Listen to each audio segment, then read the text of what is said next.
заңсыз діни білім жапа шектірмесін. Медальдің екі жағы болатыны секілді, шетелде діни білім алудың артықшылықтарымен қатар аса қауіпті тұстары да аз емес. Өйткені шеттен келген кей шәкірттеріміз діни біліммен қатар сол жақтың жат дәстүрлерін тіпті сорақысы теріс сенімін өзімен бірге ала келді. Қазақтың дәстүрлі дүние танымына кереғар ұстанымдарын насихаттап, тықпалайтын іштен шыққан шұбар жыланға айналарына көз жетті. Кейінгі жылдары дін мамандары шетелде діни білім алудың қаупі жайында тынбай айтып келеді.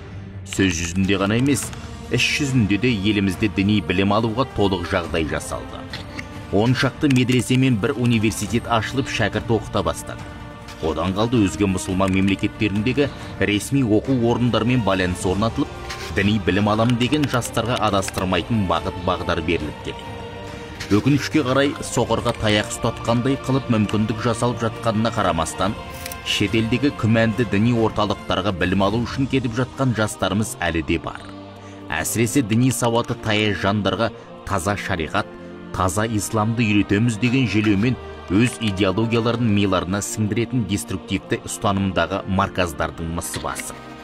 Бұл оқу орындардың басты қаупі олар діни білім беруден гөрі адамның санасын улау, мемлекеттің зайырлы құрылымына қарсы тәрбиелеу, радикалды идеологияны меңгертуге басымдық береді.